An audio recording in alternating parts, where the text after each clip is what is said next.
এবার প্রবাসী সংবাদ। জর্ডান প্রতিনিধি রাশেদ কাদের, যুক্তরাষ্ট্র প্রতিনিধি কামরুজ্জামান হেলাল ও কুয়েত প্রতিনিধি জালাল উদ্দিনের পাঠানো তথ্যচিত্রে প্রবাসী সংবাদ জানাচ্ছেন সামিউল শিহাব।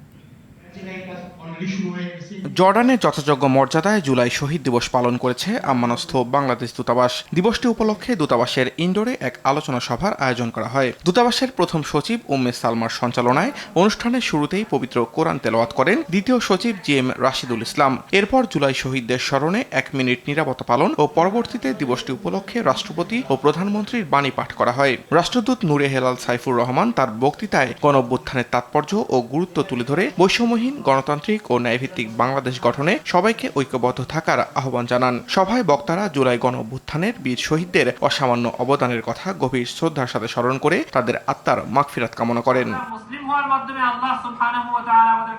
যুক্তরাষ্ট্রে বাংলাদেশি মুসলিম কমিউনিটি অফ মিশিগানের উদ্যোগে আয়োজিত 3 দিনব্যাপী ওয়াজ মাহফিল সম্পন্ন হয়েছে। ডেট্রয়েটের বায়তুল মোকাররম মসজিদ প্রাঙ্গণে প্রতিদিন আসর থেকে মাগরিব পর্যন্ত খোলা আকাশের নিচে এই মাহফিল অনুষ্ঠিত হয়। এতে ডেট্রয়েট, হ্যামট্রামিক ও ওয়ারেন সিটির পাশাপাশি দূর দূরান্ত থেকে আসা ধর্মপ্রাণ মুসল্লিদের উপস্থিতি ছিল চোখে পড়ার মতো। 3 দিনব্যাপী এই মাহফিলে ধারাবাহিকভাবে কুরআন হাদিসের আলোকে গুরুত্বপূর্ণ আলোচনা পেশ করেন নবীন প্রবীণ অসংখ্য উলামা ইকরাম। দারুল উলুম ডেট্রয়েটের শিক্ষা সচিব হাফেজ মাওলানা জাবেদ আহমেদ, সিনিয়র শিক্ষক মুফতি রিজওয়ানুল করিম ও বায়তুল মোকাররম মসজিদের ইমাম ও খতিব হাফেজ মাওলানা আহমেদ কাশেমের যৌথ সঞ্চালনায় মাহফিলে ছিলেন মাওলানা মুইনউদ্দিন, মাওলানা আবু সিদ্দিক, মুফতি ইউসুফ চৌধুরী, মাওলানা আসাদউদ্দিন, হাফেজ আব্দুল মুকিত, মাওলানা নুরুল ইসলাম সুফিয়ান, মুফতি জিয়াউর রহমান সহ অনেকে।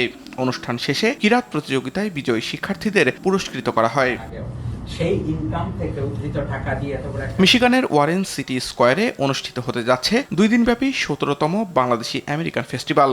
আগামী 25 ও 26 জুলাই এই অনুষ্ঠানের আয়োজন করছে বাংলাদেশ অ্যাসোসিয়েশন অফ মিশিগান। এ উপলক্ষে আয়োজিত এক সংবাদ সম্মেলনে উৎসবের সার্বিক প্রস্তুতি তুলে ধরেন সভাপতি জাবেদ চৌধুরী। উক্ত ফেস্টিভ্যালে গান পরিবেশন করবেন কণা, মোজা, বাউল শিল্পী কালামিয়া, রেশমি মির্জা, অনিক রাজ, অপু রহমান সহ মিশিগানের স্থানীয় শিল্পীরা।